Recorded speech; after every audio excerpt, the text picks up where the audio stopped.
Jeff Fowler, thanks so much for coming down today. Appreciate having you on ThinkTech. There's been some news about Act 221. Nobody knows more about that than you. So can you tell us what happened? We understand that Senate Bill 2001 was vetoed only yesterday. What happened? Yes, Governor Lingle vetoed SB 2001 yesterday. This is the bill that would have retroactively terminated the Act 221 investment credit as of May 1st, 2010. Rather than letting it go on to its sunset date of December 31st, There was some 2010. real problems with that bill. Right. The good side of the bill was that it extended the 20% research credit for an extra year to the end of 2011, but this was at the expense of the investment tax credit. So the problems with the bill, and I think that's a strange combination of things. Some good, some bad. Why were those two things in the same bill? Well, there's different reasons, and one can speculate. I think what some legislators might say is that they wanted to extend the research credit for another year, and to pay for it, they decided to terminate the investment credit early. I think from a policy perspective, that's problematic for a couple of reasons. In fact, the governor's veto message says that while it would have been beneficial to extend the research credit, the cost of terminating the investment credit early outweighed that.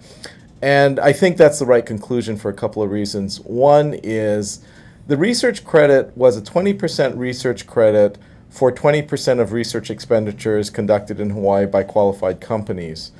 But these tend to be larger, more mature companies, often defense contractors, who have the money to spend to begin with. 20% times zero is zero. So for companies, local companies that don't have any money to spend to begin with, which is why they need the investment tax credit to have investors invest money to spend, the research credit alone is really worthless to them because if they don't have money to spend. And really, at the end of the day, it was an issue of maybe robbing Peter to pay Paul, or put maybe a little more politely, extending an extra year of subsidy for larger, more mature companies, some of them defense contractors, at the expense of younger, earlier stage local companies who many of which may go bankrupt if they don't raise the investment capital. So from a policy point of view, it sounds like that was the correct decision. Right. Absolutely. From a policy point of view, I think Governor Lingle made the absolutely right decision. But how about the defense contractors? Are they happy about Well, of course, some of them are happy, some of them are unhappy, but not all of them. I mean, we work with some dual-use defense contractors that have used the research credit. Of course, they'd like the extension, but they're completely fine with the veto. And they understand the reasons. So it wasn't that important to them anyway. Well, to some of them, okay. Remember, not everything's monolithic. You have some defense contractors who really push for this and lobbied pretty hard, and you have others said that, yeah, we would like an extra year extension to 2011, but we understand that there are companies in the state, particularly struggling local companies, who need the money more, and it's not like we're getting terminated early. We're asking for an extra extension at a time when nobody has money, at the expense of taking away 6 months early, money essentially that some companies need to survive. I think it's fair to say that as of the end of 2010, there are some defense contractors who will be, hurting some and may even have to lay off people because they don't have the research credit to use in 2011. But at least they're not going to go bankrupt. As opposed to the other local companies who need the investment capital could literally go into insolvency or become bankrupt if they don't get the last piece of investment capital they need. When you put those two things together in the same bill, as they were in Senate Bill 2001, it's Sophie's choice. For the tech industry, it's a divisive type of bill, isn't it? Well, keep in mind how this bill evolved. There were separate bills that were actually, I believe, started as House bills. And they proposed to extend the research credit, which the whole tech community, myself included, supported. And then there was another House bill that proposed to end, the investment tax credit early. And in fact, the original version of the House bill, it was even worse than that. They were terminating credits early, including for investments that were already made, which raised the same retroactivity problems as SB 2401. So obviously we objected to it. But to make a long story short, what happened was I think certain members of the House decided that maybe they should combine these two bills together.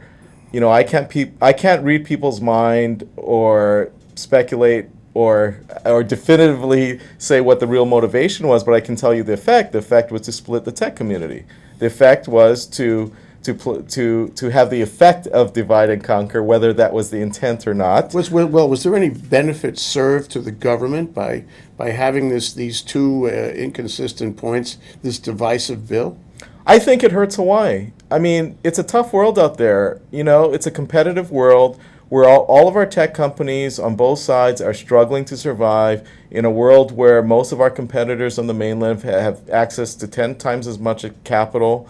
And it's already an uphill battle to try to do anything in Hawaii. So if it didn't have a benefit, why did the legislatures or the legislators who put it in, why did they introduce that bill? Well, it's one of two things. Either they were not aware of the divisive, in a best case scenario, they were not aware of the divisive impact it would have. In a worst case scenario, they were aware of the divisive impact and did it deliberately. Which one? I don't know. Maybe it's for historians to decide. So why did Linda Lingle veto it? I think, well, if you read her veto message, I think she got it right this time. And I apologize, I meant to bring it with me, but I didn't. But essentially she said that on the investment tax credit, it's bad for business, for investors to lose confidence and businesses to lose confidence that the state of Hawaii will keep its word.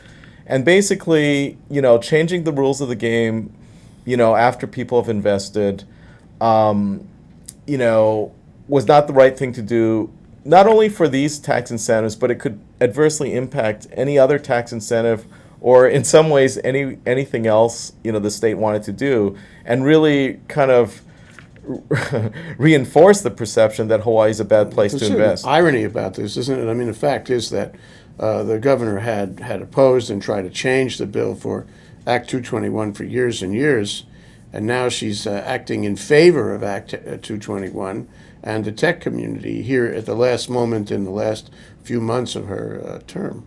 Well, what happened?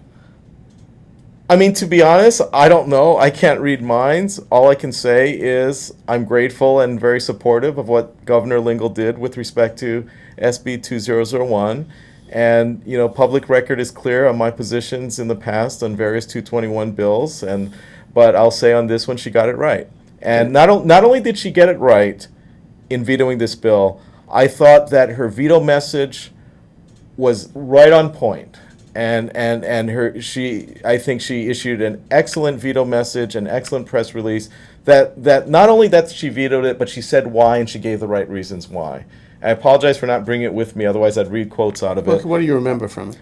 The issue about hurting Hawaii's business and investment environment and not keeping its word. Important point. Also, the issue about benefiting a certain sector of the tech community at the expense of another one, and that, you know, that the government shouldn't be either choosing the winners or losers, or I'm not sure if it explicitly said this, but implicitly pitting one sector of the tech community against the other, and that these incentives are very important to create jobs and preserve jobs, and that we're at a point in time where we need these more than ever. Okay, let's put this into context now, because it was only 2 weeks ago that Lieutenant Governor Duke Iona vetoed Senate Bill 2401, which is another anti-221 bill passed by the legislature. So what happened on that one, and what's the relationship?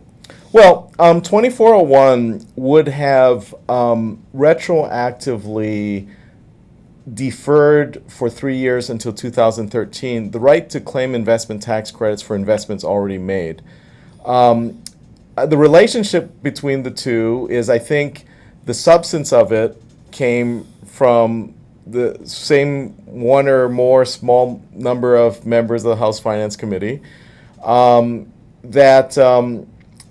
I mean, I think I can be explicit because he's made public statements. Representative Isaac Choi from Manoa, who supported both according to news reports, 2401.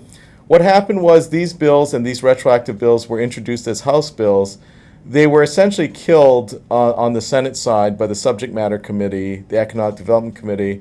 So what the House did was to take their substance and gut other Senate bills like SB 2001 that had to do with something completely unrelated, as well as SB 241. The sausage factory. Yeah, and which resulted in a process by which all of a sudden you have these Senate bills with the Senate's name on it, when in substance it was introduced by the House and supported by people like Representative Isaac Choi, and then it goes through the process without public hearing. So these bills never had public hearing in their current form as Senate bills. Back room. Yeah, so there was a lot of maneuvering, and perhaps there were people that thought, what you should really do is interview Representative Choi yourself. I really shouldn't speak for him. You can interview him yourself, but all I'm saying is it's a matter of public record. He has commented on these bills, and that's what I'm referring to. So what in terms of the ostensible purpose of saving money in a budget crisis, do these bills, were they intended to do that, and would they have done that had they not been vetoed? Well, SB 2001 was only projected to save $3 million. That's really a small amount of money. Which sounds like a lot, but in the context of a $10 billion state budget, you do the math, it's what, 0.3%, I think? Or anyway, it's a small amount of money. So I think it's fair to say that objectively, the primary motivation of SB 2001 was not to balance the budget. I suppose it was to extend the research credit for larger tech and defense contractors for an extra year at the expense of smaller local tech companies that needed the So investment. it didn't gain any Not from a budgetary standpoint. revenue to Nothing the state. substantial from a Okay. substantial. 2401 is different. 2401 on paper would have saved about $92 million or so in the first year. But the way that savings would have occurred was to basically defer or deny credits to investors for investments that had already been made. And I know Representative Choi said in the papers that, well, that's okay because it's just like a loan and they'll get it in 3 years. But my response to that is, can the state government walk into, First Hawaiian Bank and say, hey, we don't have money, give us $92 million interest free, and it's not your choice, it's ours, the government. I mean, they do that in other countries, but thank God we live in America, and that's not legal and that's unconstitutional. Even if it is a loan, you can't force somebody to make a loan to you against their will. But on top of that, it was worse than that. But it didn't deny the benefits. It did deny it. Okay. In substance, it did deny it because that's why I say it's worse than that, because in many circumstances, taxpayers have liability in particular tax years. Someone may have sold a large piece of real estate. They have tax liability in 2010. That's why they expected to get these credits. And by the time 2013 comes along, they may not have any taxable income. The credits are worth zero to them. We have other people, including state employees. There are state employees who may be ready to retire. When they retire, their state pensions are not subject to state tax. They have no more state tax liability. And if they happen to retire, by 2013, any credits they're entitled to use are worthless to them. If someone dies, my own father died on December 30th, 2008. Based on the tax department's interpretation that you're entitled to the credits as of December 31st, my father lost his credits for 2008 because he died one day too early. But this would not be a great percentage of the beneficiaries and of the people who would be entitled to benefits under. In dollar terms, it could be large. Of the 92 million, any idea? I mean, it's hard to tell, but in terms of, the point is there are investors who invested a lot of money for whom the credits would not only be deferred but be worthless. That's what I Okay, mean. yeah, would be worthless to them. We have investors who are in their 90s who, I hope will live long and healthy lives, but may or may not be around in 2013. Not to mention the time value of money. But the key issue, so that's kind of the financial side, but the key issue, is that it was retroactive and unconstitutional. Okay, I don't care what the terms are. I don't care if it's a loan or not a loan. You were prepared to go to court about Oh, this. yeah, absolutely. We retain counsel. But the bottom line is this. It really, at the end of the day, from a constitutional standpoint, it doesn't matter if it's a loan or not. It doesn't matter if it's, what matters is the fundamental change in the terms of the deal or the terms of the statute that were retroactively changed after, in some cases, as much as 5 or could be even 10 years after people were carrying forward credits from 1999 under 178. But fundamentally changing the terms by which someone may claim the credits that they received in exchange for investments they made years ago is retroactive and unconstitutional under both federal and state law. And we retained counsel in Washington, D.C. that did a very detailed analysis of federal law, and former Attorney General Marjorie Bronster, who's not representing us, but other independent from us, other investors, did a very good memo on how it violates state law. And actually what I learned from that memo is actually state law actually is more protective of due process rights than even the federal Constitution. So if 2401 had passed, the state would have had, even I would argue, a greater problem in trying to defend it constitutionally under the state constitution, state law, than under federal law. How much of a factor do you think was in Duke Iona's veto of 2401? Oh, it's constitutionality? Yeah. Well, I think that was a major factor. I mean, if you read the veto message, it explicitly says that one of the major reasons for the veto was concerns about unconstitutionality and threatened litigation. And the litigation, the thing to understand about litigation in this context, it's not only me or our firm, it's like thousands of investors out there. Even if I individually were to decide, okay, for whatever reason, even though we're legally entitled to sue the state, that I'm not going to do it, I can't stop the other 3,000 investors from suing. I know a lot of people were upset. Oh yeah, about it. yeah, and the difference and the difference between the judicial branch, the legislative branch, and the executive branch is that if you're a government official in the executive branch or the legislative branch, no matter how tough the issue, at least you get to choose the side you're on. Judicial branch is different. Once this bill became law, even if the Attorney General or the governor thought it was stupid or they didn't like it, they would have to defend it in court if people sued. So they would really be between a rock and a hard place, being forced under law and in their respective roles to defend the law that they didn't like, that they may even thought was bad, if they let it become law. And that's why we have the systems of checks and balances that allows the executive to veto it and prevent it from becoming law, so they don't have to defend the law that they don't believe in. So what happened here in the last few weeks, I mean, it's only a matter of 2 or 3 weeks, is that both, and that means all, of the bills that were passed in order to, separate those who had benefits, from 221, from those benefits, to take those benefits away, both of those bills are vetoed. Well, and the result is that, am I right? In this session of the legislature, the efforts to undo 221 were reversed. Almost. Tell me. Okay. My understanding is that the legislature has 10 days to override a veto. I believe SB 2401 was vetoed on June 8th, I think it was. So today is July 2nd, so we're way past the 10-day period. This is what I've been told. I didn't have time to research the process myself, but that's what my understanding is. So I think we're okay on 2401. Theoretically, SB 2001, there's still a 10-day window by which the legislature could veto, You think they'll try override to the veto. You think they'll try? I don't think so. The reason why I say I don't think so, and this is noted in the governor's veto message as well, there were 11 senators who voted against SB 2001. You need 9 Senate votes to block a veto override. So we basically have enough votes plus an extra 2, a cushion of 2, to block a veto override.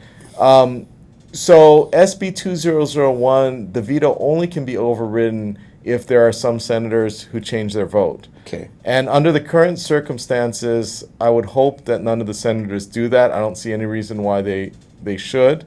There's not a budgetary, It's unlikely. Right, I right, agree with you. right. So the big question, the elephant in the room, Jeff, is, the press has made it out to be, both of those vetoes, as a great success for, the people who support 221.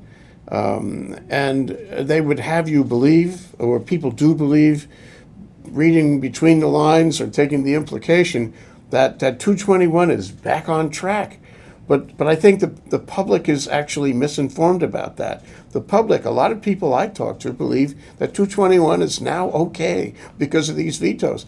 Not true, right? Well, first of all, I haven't seen any press coverage of this yet, and so, but I would say as a result of these vetoes, 221 is still alive, and that's the good news, but it still is crippled. Based It's on over, isn't it? Well, it's over as of It's December. over in a matter of 5 months. It's Right, over. right, yeah. So at the end of December, we don't have Yeah, a 221 anymore. yeah. I don't think the public understands Right, right. that. It's gone, dead, make, finished, pow. The main benefit of the veto of 2001, at least from our standpoint, is not that we can go off and do a whole bunch of new 221 deals or fund new companies. The main benefit of it is there's a few, maybe even a small handful of companies, maybe more, who are almost to profitability, almost to the finish line in terms of self-sustainability, need a little bit more money, and their plan was to, and they're on track, and their plan was to, get this last chunk by the end of the year. The alternative would be, if 2001 became law, they'd be dead. And so basically, what 2001 does, it basically, and there's no guarantee they're going to raise the money, but at least they have the chance. But what 2001 does, I think, is the veto of 2001 does two things. One, it makes it possible, at least, for these companies over the next 6 months to raise a little bit more money they need to get to profitability. So at least But this is peanuts in the larger picture, though. Perhaps. The larger picture is we lost the crown, the jewel in the crown. We lost the ability to incentivize and raise, large amounts of venture capital for young entrepreneurs in Hawaii. That's gone, isn't it? Sure. Well, it'll be gone as of December 31st. That's good enough for me. That's almost now. No, absolutely. And we're not investing in any new companies.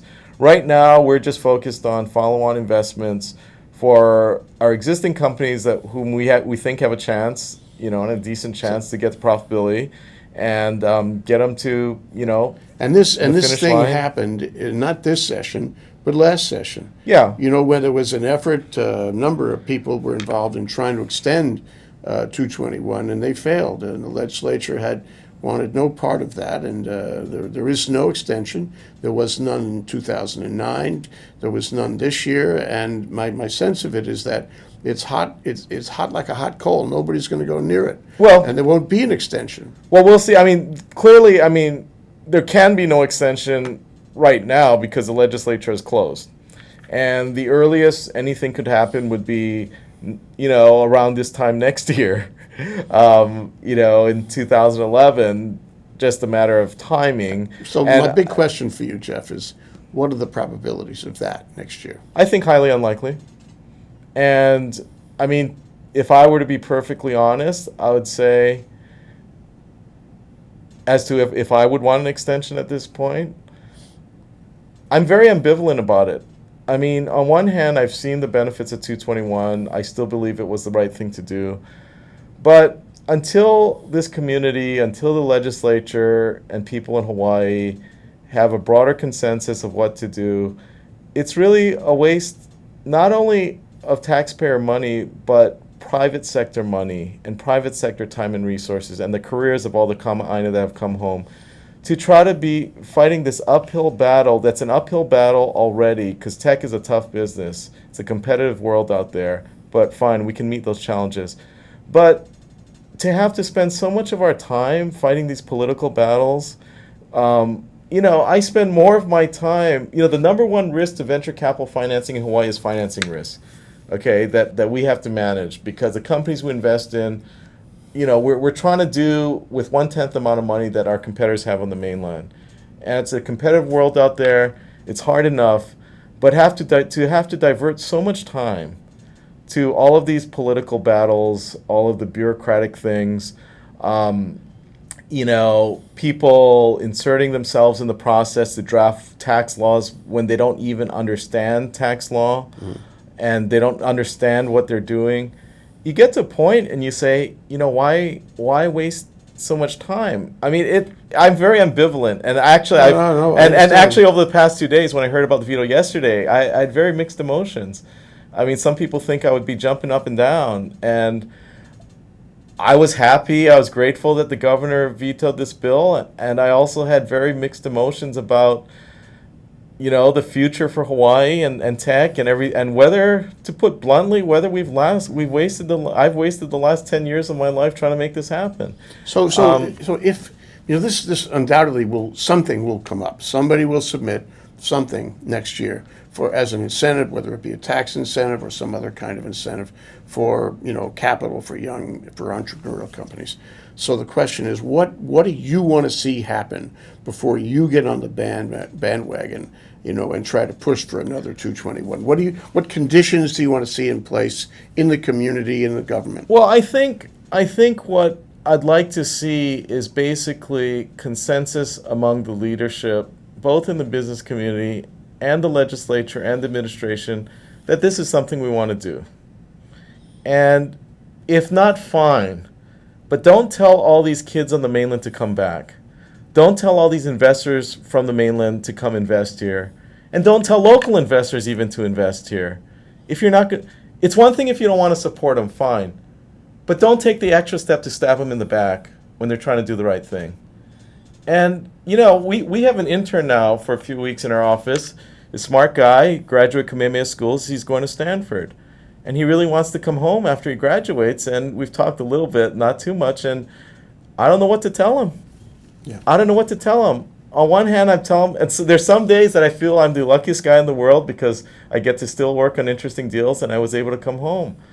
And there are other days I think, how much of the last 10 years have I been forced to waste, not only in all this politics, but, there's so much bureaucracy because of all the political fights. There's so much paperwork for 221. Our firm has to process and review more than 400 forms N318A per year. Multiply that by the number of years, and that's just one form. And our investors have to pay $150 to file each of them. And that's only an And that's just one informational reporting form. Yeah, that's just one form. And not to mention that because people who were involved in pushing the legislation through did not fully understand tax law and accounting principles, there are certain things that you have to report that are mathematically impossible that as of today, in fact, the tax department doesn't even know how the question should be answered. Well, let's work between now and then.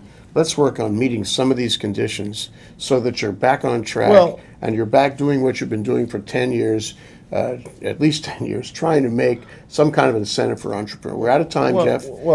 I think we should try, but I think it's nothing I can say. I think the community has to decide. There was this kind of consensus in 2001 at the beginning of 221, but I don't know, something happened. But I'll tell you, a lot of people are very tired, myself included. And when people say, when young people and kids say they want to come back home, I'll be perfectly honest right now. I don't know what to tell them. I don't know what to tell them. I know how much they want to come home. But honestly, I don't know if that's the best choice right now.